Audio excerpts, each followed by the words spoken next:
వైదేహి. రాజభవనంలో జరిగే విషయాలేమీ ఇక్కడ నీ సీతకు తెలిసినట్లు లేదు. రాజ్యాభిషేక యోగ్యమైన లాంఛనాలతో రానున్న భర్తకు స్వాగత మర్యాదలు జరపడానికి సన్నద్ధురాలై ఉంది.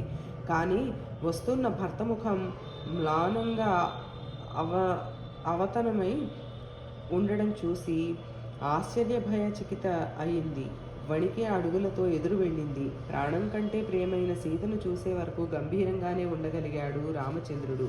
కానీ ఆ క్షణంలో అంతటి రాముడు తలదించుకొని కంటతడి పెట్టాడు. అప్పుడు సీత, ఆర్యపుత్ర, అభిషేక ముహూర్తం అతిక్రమిస్తున్నది. మీరేమో విచారవదనులే కనిపిస్తున్నారు. హేననిభము స్వర్ణ శలాకాంచితము అయిన శ్వేతచక్రం, జ్యోత్స్నా సదృశ్యమైన వింజామరలు, మంగళవాద్యాలు, వైతాళిక గానాలు, అభిషేక వేళ వేదమంత్రపూరితంగా శిరస్సును పై ఉంచే దధి క్షీరాలు కనిపించడం లేదు. ప్రకృతి జనం లేరు. పౌర జానపదులు ఎవరూ పరివేష్టించి రాలేదు. నీలాంబుద సన్నభమైన భద్రగజం ముందు నడుస్తుంటే అశ్వచతుష్టయంతో అలంకృతమైన బంగారు రథం మీద కదా పట్టాభిషిక్తులు రావాలి. అది గోచరించదు. మీ ముందు ప్రతిహారి తన దొయిలీలో మీ బంగారు ప్రతిమతో సాగి రాలేదు. రాజ్యాభిషేకానికి సర్వ ప్రయత్నాలు చేశారు కదా, అవన్నీ ఏమయ్యాయి? మీ ముఖంలో ఈ శోకం ఏమిటి అని ప్రశ్నించింది. రామచంద్రుడు గుండె బిగబట్టి, జానకి, నాన్నగారు నన్ను అడవికి వెళ్ళమన్నారు. ఎప్పుడో మా పినతల్లి కైకేయికి వరాలు ఇచ్చారట. ఆవిడ ఇప్పుడు కోరుకున్నది. ఆవిడ కోరికను అనుసరించి ఈ కోసల రాజ్యాన్ని భరతుడు పాలిస్తాడు. నేను 14 ఏళ్ళు దండకారణ్యంలో గడిపి వస్తాను. ఆ మాటకు నీకు చెప్పి వెళదామని వచ్చాను. ఈ రోజు నుంచి నువ్వు జాగ్రత్తగా మసలుకోవాలి. సంపన్నులైన వారు ఇతరులను ప్రశంసలు వినలేరు కనుక రాజ్య సంపన్నుడైన భరతుని సమక్షంలో నన్ను గురించిన ప్రసంగాలు రానివ్వకు. రాజుకి ఎప్పుడూ అనుకూలంగా ఉండడం ప్రజల ధర్మం. ఇంకా నువ్వు అనుదినం ఉదయం లేవగానే దేవపూజలు జరపగానే వెళ్ళి మా నాన్నగారిని మా అమ్మను చూస్తూ ఉండాలి. మా అమ్మతో సమానులైన నా పినతల్లులను కూడా సేవించాలి. భరత శత్రుఘ్నులిద్దరినీ కన్న బిడ్డల కంటే ఎక్కువ వాత్సల్యంతో చూసుకోవాలి. రాజసేవలో ప్రమత్తత సహించరానిది. అటువంటి పొరపాటు జరిగితే కన్న కొడుకునైనా వారు శిక్షించక విడిచిపెట్టరు అని చెబుతూ ఉంటే వినలేక సీత, ఆర్యపుత్ర, అస్త్ర విద్యావిధుడు వీరుడు అయిన రామచంద్రుడేనా ఈ మాటలు మాట్లాడుతున్నది? ఇక్ష్వాకు వంశం రాజనందనుడేనా ఇలా పలుకుతున్నది? నన్ను విడిచి ఒంటరిగా అడవికి వెళతానని కదూ అంటున్నారు. ఎంత మాట అది! తల్లిదండ్రులు, అన్నదమ్ములు, కొడుకులు, కోడళ్ళు వీరంతా తమ తమ పుణ్యకర్మలను అనుసరించి తత్ఫలితాలు అనుభవిస్తారు. కానీ భర్తృభాగ్యానికి సమభాగం స్వామ్యం భార్యకే ఉన్నది. ఇక్కడ అయోధ్యలో నీతో ఏ భోగభాగ్యాలు అనుభవించాను, ఇక ముందు అడవిలో నీతోనే ఆ సుఖదుఖాలు పంచుకుంటాను. ఆడదానికి భర్త కంటే ఆప్తులు లేరు, మిత్రులు లేరు. అందుచేత అడవిలో నేను ముందు నడుస్తూ దారిలో ముళ్ళు రాళ్ళు తొలగిస్తాను.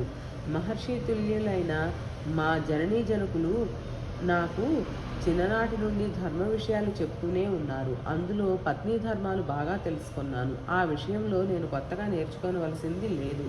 అడవిలో క్రూర మృగాలు ఉంటాయని భయపడేదాన్ని కాదు. రాజభవనంలో ఎలా ఉన్నానో ఘోరారణ్యంలోనూ అలాగే ఉండగలను. అక్కడ కందమూల ఫలాలు తింటూ బ్రహ్మచర్య నియమంతో గడుపుతాను. ఇది నా నిశ్చయం. దీనికి తిరుగులేదు. ఆ అడవులలో వివిధ జాతుల మృగ, పక్షి, వృక్ష జలాలు, కొండలు, సరోవరాలు, నదులు, ఆ ప్రకృతిని చూస్తూ నీ సన్నిధానంలో 14 ఏళ్లే కాదు 1000 సంవత్సరాలు గడపగలను. నువ్వు దగ్గర లేకపోతే స్వర్గమైనా నాకు అవసరం లేదు. ఇన్ని చెప్పినా వినక నన్ను విడిచి వెళ్ళడానికే సంకల్పిస్తే మరణమే నాకు శరణ్యం అని ఆగిన భార్యను చూసి, ఉత్తమ వంశంలో ధర్మతత్పరుల ఇంట నుండి వచ్చిన నీకు మరొకరు ధర్మోపదేశం చేయనవసరం లేదు. అయితే ధర్మాచరణ కోసం అడవికి రానవసరమూ లేదు. అయోధ్యలోనే ధర్మపాలనం చెయ్యొచ్చు. అడవులు బహుదోషభరితాలు. కొండ గుహలలో, సెలయేటి తీరాలలో సింహ, వ్యాఘ్ర, భల్లూకాది క్రూర జంతువులు ఉంటాయి. రాత్రింబవళ్ళు వాటి గర్జాఘీంకారాలే చెవులలో పడతాయి. సరోవరాలలో ఘోర దంష్ట్రల మకరాలుంటాయి. ఇక రాళ్ల మండల మధ్య ఆకుల శయ్య మీద శయనించాలి. జటావల్కాలతో కందమూలాల ఫలాలతో గడపాలి. దారుల వెంట చెట్ల కొమ్మల మీద విషసర్పాలు, వృశ్చికాలు, మత్స్యకాలు ఇటువంటి భీకరారణ్యాలలో లోభ క్రోధాలను విడిచి తపోదీక్ష వహించాలి. ఇవన్నీ నీ వంటి సుకుమారికి తగినవి కావు. అందుచేత నువ్వు నీ మనస్సు మార్చుకో అని రాముడు మౌనం వహించాడు. సీత కన్నుల నుంచి నీరు కారుతుండగా ఆవేదనతో, రఘువంశ వీరుడా, అడవిలో ఎన్ని క్లేశాలు ఉన్నా నీతో నిశ్చింతగా అనుభవించగలను. ఇది క్రూర ముగాలంటావా? ఈ మహావీరుడు కనిపించినంత వరకే వాటి విహారం. నిన్ను చూసిన ఉత్తర క్షణంలో అవి కనుమరుగవుతాయి. మీ రక్షణలో ఉన్న నా వంక సురేశ్వరుడు కన్నెత్తి చూడలేడు. నా చిన్నప్పుడు సాముద్రికలు చెప్పారు నాకు వనవాస యోగం ఉన్నది అని. అది మొదలుగా ఆ సుముహూర్తం కోసం ఎదురు చూస్తూనే ఉన్నాను. చాలాసార్లు మీతో ఈ మాట చెప్పాను. అగ్ని సాక్షిగా ఉదకధారతో నన్ను మీకు దానం చేసిన వాడే నా సర్వస్వము మీరే అని మా జనకులు చెప్పారు. అందుచేతే మీరు నన్ను విడిచిపెడితే విషం తాగుతాను, అగ్నిలో పడతాను అంటుంటే రామచంద్రుడు అనునయించడానికి మరింత దగ్గరగా వెళ్ళబోయాడు. ఆవిడ ఆయనను చేతులతో త్రోసి, ఓ వంశీయుడా, మా తండ్రి నిన్ను మహావీరుడువని పొరబడి నన్నిచ్చి పెళ్లి చేశాడు. పురుషాకృతిలో ఉన్న అవలవని తెలుసుకోలేకపోయాడు. లోకం కూడా నిన్ను చూసి దివాకర సమతేజ సంపన్నుడు అనుకుంటున్నది. పతిసేవా పరాయణురాలనైన నన్ను అడవికి తీసుకుని వెళ్ళడానికి భయపడుతున్న మిమ్మల్ని ఏమనాలి? ద్యుమత్సేన రాజనందనుడైన సత్యవంతుని అనుసరించిన సావిత్రి వలె నేను నీ వెంట రాదలుచుకున్నాను. యవనంలో ఉన్న పతివ్రత అయిన భార్యను పరుల పంచన విడిచే నటకుడిలా ఉంది మీ వ్యవహారం. మనసులో కూడా నేనెన్నడూ మరొకరిని గురించి ఆలోచించనని మరువవద్దు. అందుచేత అడవికైనా, తపోదీక్షకైనా, స్వర్గానికైనా, నరకానికైనా కానీ నేను నీ వెంట ఉండి తీరుతాను. కాదంటే ప్రాణాలు విడుస్తాను అని రాముని పాదాల మీద వ్రాలింది. రామచంద్రుని గుండె కదిలింది. కన్నులు తడిశాయి. రెండు చేతులతో లేవతెత్తి ఆమె కన్నులు తుడిచి, దేవి, నీకు బాధ కలుగుతుంది అంటే నేను స్వర్గం కూడా విడిచి వెళ్తాను. నిన్ను రక్షించుకోలేననే భయం ఎన్నడూ లేదు. నాతో పాటు వనవాసానికి పుట్టిన నిన్ను విడిచి వెళ్ళడం నా అభిమతం కాదు. నీ మనసు తెలియాలి కదా నాకు. మహాపురుషులందరూ దాంపత్య ధర్మాన్ని ఎలా నిర్వర్తించారో నేను అలాగే నడుపుతాను. ఇప్పుడు ఈ వనవాసం నాకు నేనుగా నియమించుకున్నది కాదు. పితృవాక్పాలనం కోసం వెళ్తున్నాను. గురువు మాట శిష్యుడికి ఎంత ఆచరణీయమో తల్లిదండ్రుల ఆజ్ఞ సంతానానికి అంతే. ప్రత్యక్ష దేవతామూర్తులైన మాతాపితృలను కాదని పరదైవాన్ని అర్చించడం సమ్మతం, నా మతం కాదు. ఇక నువ్వు వనవాసానికి అవసరమైన సన్నాహాలు ఆరంభించు. నీ అమూల్యాభరణాలు, వస్త్రాలు, దానధాన్యాలు యోగ్యులైన విప్రవరులకు, యాజకులకు దానం చెయ్యి అన్నాడు.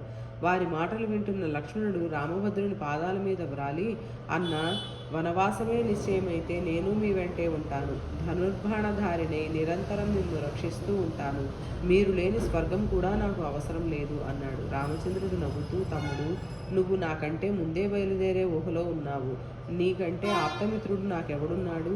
అయితే నువ్వు కూడా వస్తే ఇక్కడ పితృదేవి కౌసల్యను, సుమిత్రను సేవించేవారెవరు?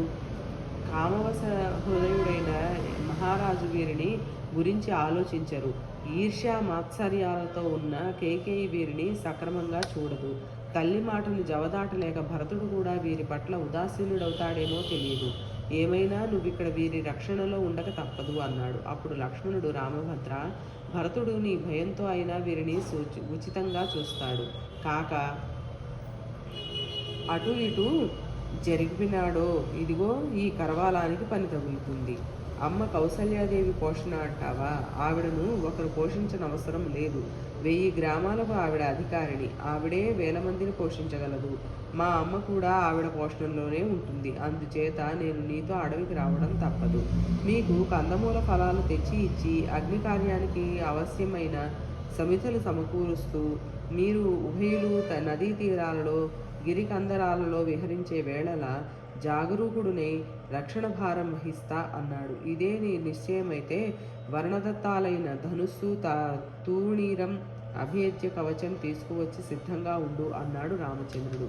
లక్ష్మణుడు గురువుగారి ఎంటనున్న ఆయుధాలతో పాటు గురుపుత్రుడైన నుయజ్జుల్ని కూడా తోడ్కొని వచ్చాడు. వచ్చిన ప్రేమిత్రునికి రాముడు తన వస్త్రాభరణాలు దానంగా చేయగా ఆయన భార్యకు తన నగలు చీరాంబరాలు ఇచ్చింది సీత. రామలక్ష్మణులు తమ ధనధాన్యాలన్నీ కౌసల్యాదేవి పురోహితుడైన తైత్తిరీయనుకు ధారపోశారు. కోశాగారంలో ఉన్న తమ సంపదలన్నీ పరివారానికి ధారపోసి తాము తిరిగి వచ్చే వరకు గృహరక్షణ భారం అప్రమత్తంగా సాగించమన్నారు రామలక్ష్మణులు. అన్నీ అయ్యాక త్రిజటుడనే విప్రవరుడు చినిగిన బట్టలతో వచ్చి రాముని ముందు దోసిలి వగ్గి నిలిచాడు. దానమివ్వడానికి సంపద లేక రాముడు, ఓ విప్రోత్తమ, మీ చంకనున్న కర్ర ఎంత దూరం విసరగలిగితే ఆ మేరలో ఉన్న గోవులన్నీ మీకు ధారపోస్తా అన్నాడు. అది ఆవుల మందను దాటి వృషభ సమూహం వరకు వెళ్ళి పడింది. ఆ గోవులను త్రిజుటుని ఆశ్రమంలోనికి తోలించాడు. అలా అన్నీ ధారపోసి ఆయుధ పాణులై రామలక్ష్మణులు ఆ వెనుక సీతాదేవి పాదచారులై వస్తూ ఉంటే రాజమార్గంలో ప్రజలందరూ కనుల నీరు నింపుకొన్నారు. ఘంటాపథానికి ఇరువంకలా ఉన్న సౌధాలన్నీ కన్నీటిని వర్షిస్తున్నాయి. చతురంగ బలాలతో అనుసరించవలసిన లక్ష్మణుడు పాదచారి అయి వెంట వస్తున్నాడు. ఎండ కన్నెరుగని సీతమ్మ రాజవీధిలో కాలినడకన వస్తున్నది. కోసల పౌరులందరి గుండెలు శోక సాగరాలయ్యాయి. అందరూ ముక్తకంఠంతో మహారాజును నిందిస్తున్నారు. కొడుకు దుష్టబుద్ధి అయినా తల్లిదండ్రులు వదులుకోలేరే, అటువంటిది సద్గుణం సంపూర్ణుడు, సచ్చరిత్రుడు, సర్వ ప్రజా వశవర్తి అయిన కుమారుని ఎలా విడవగలిగినాడు ఆ మహారాజు? ఏ భూతమో ఆయనను ఆవేశించి ఉంటుంది అనుకుంటూ ప్రజలు అందరూ మండుటెండలో నీరింగిపోయి విలువెలలాడే జలప్రాణి కోటిలా విలపిస్తున్నారు. ఫలపుష్పాలతో చిగుట్టాకులు కూడా రాలిపోయిన చెట్లవలే ఉన్నారు. మన సమాజ వృక్షానికి తల్లివేరు వంటి ధర్మమూర్తి రామచంద్రుడు లేని నగరంలో మనం ఉండలేం. మనం కూడా లక్ష్మణుని అనుసరించి పోదాం. జనశూన్యమైన ఈ శ్మశానాన్ని కైక ఏలుకుంటుంది. జనసమర్థమైతే అరణ్యమే మహానగరం అవుతుంది అనుకుంటూ ఆవేదన నిండిన గుండెలతో ఉన్నారు వారందరూ. ప్రజలందరి మాటలు చెవినబడ్డా పడనట్లే రామభద్రుడు సాగి సాగి కేకేయి మహారాజు మందిరాన్ని ద్వారం సమీపించి మహారాజుకి తమ రాక నివేదించమని సుమంత్రునితో చెప్పాడు. రాహుగ్రస్తుడైన సూర్యుని వలె నీటి చుక్క లేకుండా ఎండిన సరోవరంలో ఉన్న మహారాజును చూసి సుమంత్రుడు, ప్రభువులకు జయము, రామభద్రుడు సీతాలక్ష్మణ సహితుడై తన సర్వసంపదలు ధారవోసి వనవాసానికి సన్నుద్ధుడై మీ దర్శనం కోసం ద్వారంలో నిలబడ్డాడు అని దొయిలించి నివేదించాడు. వినిన దశరథుడు, సుమంత్ర, రాణివాసం అందరికీ కబురు చెయ్యి, వారందరితో కలిసి చూస్తాను రాముణ్ణి అన్నాడు. 350 మంది రాణులు కౌసల్యను ముందుంచుకొని కన్నీరు ఒత్తుకుంటూ వచ్చి మహారాజు సన్నిధానంలో నిలిచారు. సుమంత్రుడు వారి రాకను నివేదించగా రాముని ప్రవేశపెట్టమన్నాడు దశరథుడు. సుమంత్రుడు ద్వారం దగ్గరకు వచ్చాడు. సీతారామలక్ష్మణులు మంత్రిని అనుసరించి మహారాజు దగ్గరకు వస్తున్నారు. అల్లంత దూరాన రాముని చూసి దశరథుడు అకస్మాత్తుగా లేచి ఎదురెళ్ళడానికి యత్నిస్తూ దారిలోనే మూర్ఛపోయాడు. రామలక్ష్మణులు ఆయనను లేవనెత్తి తెచ్చి శయ్య మీద పరుంబెట్టారు.